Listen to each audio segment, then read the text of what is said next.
என்னோட signature product அப்படின்னு பார்த்தீங்கன்னா வெட்டிங் காம்போ போகிறவங்க கிஃப்ட் பண்ணுறது ஒரு காம்போ பேக் மாதிரி கொடுக்க ஆரம்பித்தேன். ஜூட்லேயே வந்து ஒரு ஹேண்ட்பேக்கு, ஒரு வால் ஹேங்கிங்கு, ஏடிஎம் பவுச், என்னென்ன பிளாட்ஃபார்ம், மார்க்கெட்டிங் பிளாட்ஃபார்ம் என்னென்ன இருக்கோ எல்லாத்துலேயுமே நான் வந்து பிஸ்னஸ் பண்ணிகிட்ருக்கேன். ஃபேஸ்புக்கில் பண்ணிகிட்ருக்கேன், இன்ஸ்டாகிராமில் பண்ணிகிட்ருக்கேன், வாட்ஸ்அப்பில் பண்ணிகிட்ருக்கேன். இப்போது மீஷோலேயே வந்து என்னோடய ப்ராடக்ட்ஸ் வந்து போயிட்டுருக்கு. ஒரு 1000 ரூபாய் முதலீட்டில் ஆரம்பிச்சது வந்து நான் வேலையெல்லாம் விட்டு புதுசாக ஆரம்பிக்கும் போது அந்த 1000 ரூபாய் முதலீடு போட்டு நமக்கு வந்துருமா அப்படின்னு யோசித்தேன். இன்றைக்கி வந்து லட்சக்கணக்கில் வந்து நான் வந்து இப்போ என்னோட ப்ராடக்ட்ஸ் வந்து பார்த்திங்கன்னா கம்ப்ளீட்டாக ஆல் ஓவர் தமிழ்நாடு போயிட்டுருக்கு, இந்தியா போகுது, ஃபாரின் எல்லாமே வந்து போகிறவங்க வழியாக போயிட்டுருக்கு. பட் வந்து ரெகுலர் ஆர்டராக எனக்கு போயிட்டுருக்கு. அது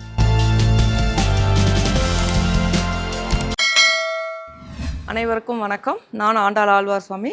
கடந்த 25 ஆண்டுகளாக ஸ்ருதி ஹெர்பல் லேபரட்டரிஸ்னு ஒரு கம்பெனியை நடத்திட்டு வரேன். அதனுடைய சில்வர் ஜூப்ளி இப்போ மிக சிறப்பாக நடந்துகிட்ருக்கு. 25வது வருஷம் செலிப்ரேஷனில் மிக சிறப்பாக தொழில் முனைவோர்களை வச்சு நம்ம செலிப்ரேட் பண்ணிகிட்ருக்கோம். இது ஒரு திருவிழா மாதிரி நடந்துகிட்ருக்குங்க. எனக்கு ரொம்ப சந்தோஷமாக நான் இந்த ப்ரோக்ராமை பண்ணிகிட்ருக்கேன். வர்றவங்க அத்தனை பேரும் சந்தோஷமாக போயிட்டுருக்காங்க. வந்து இங்கே பேசுனதில் அவங்களுக்கு ரொம்ப திருப்தியாக சந்தோஷமாக போயிட்டுருக்காங்க. அந்த வகையில் பார்த்திங்கன்னா இன்றைக்கி 9வது பேட்சில் யார் பேச வர்றாங்கன்னு கேட்டிங்கன்னா துர்கா தேவி பேச வந்திருக்காங்க. ஒரு டிஃப்ரெண்ட்டான ப்ராடக்ட் கொண்டு வந்திருக்காங்க. அவங்க என்ன கொண்டு வந்திருக்காங்கன்னு அவங்க சொல்ல நம்ம கேட்போம். வணக்கம், என்னோட பேர் துர்கா தேவி. மதுமிதா ஜூட் பொட்டிக் அப்படின்ற நேமில் நான் Jude packs and cloth back பண்ணி கொடுத்துட்ருக்கேன். 2019 இந்த பிஸ்னஸ் பண்ணிகிட்ருக்கேன். நான் வந்து ஒரு ஜூட் ட்ரெயினராகவும் இருக்கேன். சின்ன வயசுலேருந்தே வந்து டைம் வேஸ்ட் பண்ணக்கூடாது அப்படின்றது வந்து ஒரு கான்செப்டாகவே வச்சதுனால நிறைய விஷயங்கள் தேடி கற்றுக்கிட்டேன். கிளாஸ் பெயிண்டிங், பாட் பெயிண்டிங், ஜுவல்லரி மேக்கிங், இப்படி நிறைய விஷயங்கள் கற்றுக்கிட்டேன். ஆனால் எதையுமே வந்து ஒரு தொழிலாக பண்ணணும் அப்படின்னா வந்து அதுக்கான தன்னம்பிக்கை எனக்கு வந்தது கிடையாது. ஒரு பயம் இருந்துகிட்டே இருக்கும். யாராவது ஏதாவது சொல்லிட்டாங்கன்னா ஸ்டாப் பண்ணிடுவேன். இது ஒன்றாலும் பண்ண முடியாது அப்படின்னு சொன்னால் ஸ்டாப் பண்ணிடுவேன். அப்படியே சைமல்டேனியஸாக வந்துகிட்டே இருக்கும்போது நான் வந்து எம்ஏ விஎல்எஸ் டிசைனும் முடித்தேன். ஒரு 10 இயர்ஸ் வந்து டீச்சிங் எக்ஸ்பீரியன்ஸ் இருந்துச்சு எனக்கு. இருந்தாலுமே வந்து என்னால் வந்து கல்யாணம் வரைக்கும் ஒன்றும் பிரச்சனை இல்லை. கல்யாணத்துக்கு அப்புறம் என்னாச்சு அப்படின்னா என் பையன் கூட, எனக்கு குழந்தை பிறந்து என் பையன் கூட என்னால் டைம் ஸ்பெண்ட் பண்ண முடியல. ஒரு பர்டிகுலர் ஸ்டேஜில் நான் என்ன யோசிக்க ஆரம்பிச்சேன்னா, நான் யாருக்காக வேலைக்கு போயிட்டுருக்கேன், எனக்கான இது அப்போது என்னோட ரெஸ்பான்சிபிலிட்டி வந்து பையனை பார்க்கணும்.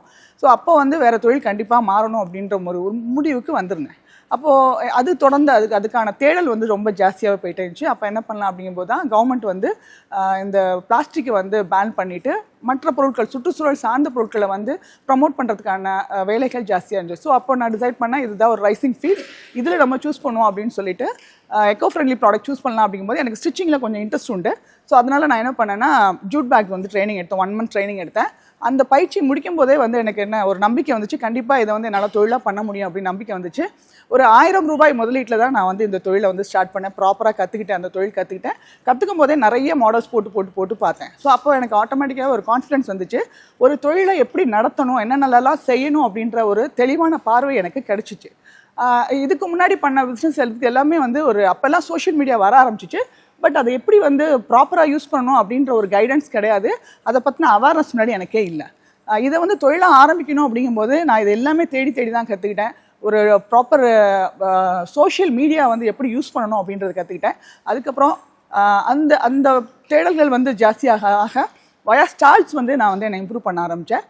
ஒரு 1000 ரூபாய் முதலீடு போடும்போது ஒரு 3வது நாளே வந்து எனக்கு வந்து ஒரு 750 ரூபா கிடச்சிச்சு. அது வந்து எனக்கு ஒரு ரொம்ப பெரிய நம்பிக்கையை கொடுத்துச்சு. கண்டிப்பாக இந்த தொழிலை என்னால் பண்ண முடியும் அப்படின்னு சொல்லி அதில் இப்போ என்னோடய ப்ராடக்ட்ஸ் வந்து பார்த்திங்கன்னா கம்ப்ளீட்டாக ஆல் ஓவர் தமிழ்நாடு போயிட்டுருக்கு, இந்தியா போகுது, ஃபாரின் எல்லாமே வந்து போகிறவங்க வழியாக போயிட்டுருக்கு.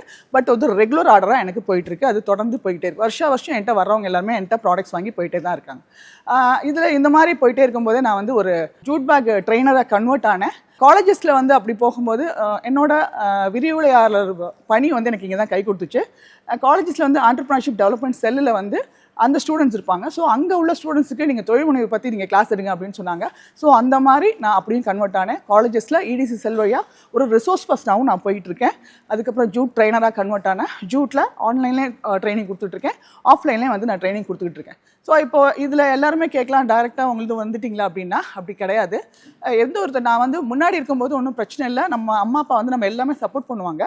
பட் நம்ம இப்போ புகுந்த வீடு அப்படின்னு வரும்போது நம்மளை பற்றி தெரியாது, அவங்களுக்கு ஒரு பயம் இருக்கும். அந்த மாதிரி தான் நானும் இந்த தொழிலை ஸ்டார்ட் பண்ணும்போது எனக்கு வந்து எதிர்ப்புகள் ஜாஸ்தி, கேலி அவமானங்கள் எல்லாமே ஜாஸ்தி. அது எல்லாத்துக்குமே நான் பதில் வந்து என்னோட வெற்றி மூலமாக தான் பதில் கொடுக்கணும் அப்படின்னு நினச்சேன். என் குழந்தைங்களை பார்த்துக்கிறதுலையோ என்னோட கடமைகளை செய்கிறதுல வந்து நான் விட்டு கொடுக்கவே இல்லை. அந்த கடமைகளை நிறைவேற்றிக்கிட்டு என் தொழில் சார்ந்த நாலேஜை நான் டெவலப் பண்ணிகிட்டே போயிட்டே இருந்தேன். கொஞ்சம் கொஞ்சமாக தான் எனக்கு டெவலப்மெண்ட் ஆரம்பிச்சிச்சு. இப்போ நான் வந்து ரொம்ப நல்லா என்ன பிஸ்னஸ் பண்ணிகிட்ருக்கேன். என்னென்ன பிளாட்ஃபார்ம், மார்க்கெட்டிங் பிளாட்ஃபார்ம் என்னென்ன இருக்கோ எல்லாத்துலேயுமே நான் வந்து பிஸ்னஸ் பண்ணிகிட்ருக்கேன். ஃபேஸ்புக்கில் பண்ணிகிட்ருக்கேன், இன்ஸ்டாகிராமில் பண்ணிகிட்ருக்கேன், வாட்ஸ்அப்பில் பண்ணிகிட்ருக்கேன். இப்போது மீஷோலேயே வந்து என்னோடய ப்ராடக்ட்ஸ் வந்து போயிட்டுருக்கு. ஸோ இது நல்லாவே போயிட்டுருக்கு. நான் ட்ரைனிங் கொடுத்த பெண்கள்லாம் வந்து அவங்களாம் திரும்பி கேட்டாங்க, எனக்கு வந்து இந்த ப்ராடக்ட்ஸ் எனக்கு பண்ண தெரியுது, ஆனால் அது எங்கே போய் சேல் பண்ணுறது அப்படின்னு சொல்லி தெரியல அப்படின்னாங்க. இல்லை அவங்களுக்கு ஏதாவது ஒரு வாய்ப்பு கேட்டாங்க. ஸோ அப்போது அதில் வந்து யார் வந்து ரொம்ப பிபிஎல் கீழே பிலோ பாவர்ட்டி லைன் கீழே இருக்காங்களோ அவங்கள செலக்ட் பண்ணி அவங்களுக்கு வந்து ஒரு பர்டிகுலர் செட் ஆஃப் டிசைன்ஸ் மட்டும் கொடுத்து அவங்க கிட்டக்க நான் என்னோட மெட்டீரியலை கட் பண்ணி கொண்டு போய் அவங்கள்ட்ட கொடுத்துருவேன். அவங்க ஸ்டிச் பண்ணி கொடுத்துருவாங்க. நான் மார்க்கெட்டிங் பண்ணிகிட்ருக்கேன். ஸோ இந்த வழியாகவும் அந்த பெண்களுக்கு வந்து ஒரு உதவி செய்கிறேன் அப்படிங்கிற வந்து எனக்கு ரொம்ப ரொம்ப சந்தோஷம். என்னோட ப்ராடக்ட்ஸ் வந்து அதிகமாக ப்ரமோட் பண்ணுறது வந்து நான் ஸ்டால் வழியாகவும் ப்ரமோட் பண்ணுவேன். ஸோ அப்போ வந்து ஸ்டாலில் வந்து வெறுமனே ஜூட்டை மட்டும் வைக்கிறோம், வேறு என்னெல்லாம் கொண்டு வரலாம் அப்படின்னு யோசிக்கும் போது சின்ன வயசில் நான் கற்றுக்கிட்ட எல்லாமே வந்து எனக்கு யூஸ் ஆச்சு. ஸோ என்னோடய ஸ்டாலில் வந்து பார்த்திங்கன்னா இப்போது கிளாஸ் பெயிண்டிங்கும் வந்துருக்கும், silk thread jewellery, so jewellery மேக்கிங்கும் போனதுனால ஸோ அந்த ஜுவல்லரி இதெல்லாமே என்னோடய ஸ்டாலில் இருக்கும். இதில் நான் எல்லாருமே ஜூட்டுன்னு போகும்போது அதிகமாக கேட்டது எல்லாருமே என்ன சொன்னாங்கன்னா தாம்பூல பைகள் தான் வந்து சொன்னாங்க. தாம்பூல பைகள் தான். ஸோ அப்போ தாம்பூல பை வந்து என்ன பண்ணுவாங்க, கல்யாணம் யார் பண்ணுறாங்களோ அவங்க மட்டும் தான் வந்து ப்ரமோட் பண்ணிட்டு இருப்பாங்க. கல்யாணத்துக்கு போகிறவங்க வந்து நம்ம பிஸ்னஸ் பண்ணால் எப்படி இருக்கும் அப்படின்னு சொல்லி யோசிச்சு தான். ஸோ என்னோட சிக்னேச்சர் ப்ராடக்ட் அப்படின்னு பார்த்தீங்கன்னா வெட்டிங் காம்போ போகிறவங்க கிஃப்ட் பண்ணுறது. சில பேருக்கு மொய் வைக்கிறது ஒரு விதமான ஒரு கிஃப்டாக நினைப்பாங்க. சில பேருக்கு அதையே கொஞ்சம் வித்தியாசமாக பண்ணணும்னு நினைப்பாங்க. ஸோ அந்த இடத்துல தான் நான் வந்து ஒரு காம்போ பேக் மாதிரி கொடுக்க ஆரம்பித்தேன். ஜூட்லேயே வந்து ஒரு ஹேண்ட்பேக்கு, ஒரு வால் ஹேங்கிங்கு, ஏடிஎம் பவுச், அந்த மாதிரி வேறு ப்ராடக்ட் கம்பைன் பண்ணி கொடுக்கும்போது அவங்களோட பட்ஜெட் ஃப்ரெண்ட்லியாக நான் கொடுக்கும்போது அது கொஞ்சம் நல்லா ரீச் ஆச்சு. அதே மாதிரி இன்னொரு ப்ராடக்ட் அப்படின்னு பார்த்தீங்கன்னா கிளாத் பேக்ஸில் வந்து டெனிமில் வந்து நான் வந்து பண்ணி கொடுத்துட்ருக்கேன். அதில் ஸ்லிங் பேக்ஸ் போட்டுட்ருக்கோம். அதுலேயுமே வந்து தமிழ் வாசகங்கள் எழுதி கேட்டாங்க. ஸோ அப்போ அந்த மாதிரி கொடுக்கும்போது அதுவும் நல்லா போச்சு. எனக்கு இந்த மாதிரி வேணாம், இன்னும் கொஞ்சம் யூனிக்காக வேணும் அப்படின்னு சொன்னாங்க. அப்போ வரும்போது நாங்கள் வந்து கிளாஸ் பெயிண்டிங்கும் வந்து நான் ப்ரமோட் பண்ண ஆரம்பித்தேன். என்னோட கிளாஸ் பெயிண்டிங்கில் என்னென்னா அந்த பாக்ஸ் நீங்கள் தனியாக வந்து போய் நீங்கள் ஒரு ரேப்பிங் பண்ணணும்னு அவசியம் இல்லை. ஏன்னா பாக்ஸே வந்து ஒரு ரேப்பர் மாதிரியே தான் இருக்கும். ஸோ அதில் சின்ன ஒரு ₹5 ஒரு போ மட்டும் வாங்கி நீங்கள் கனெக்ட் பண்ணி நீங்கள் கிஃப்ட் பண்ணிங்க அப்படின்னா அவங்களுக்கு இன்னும் கொஞ்சம் சாட்டிஸ்ஃபைடாக இருக்கும்.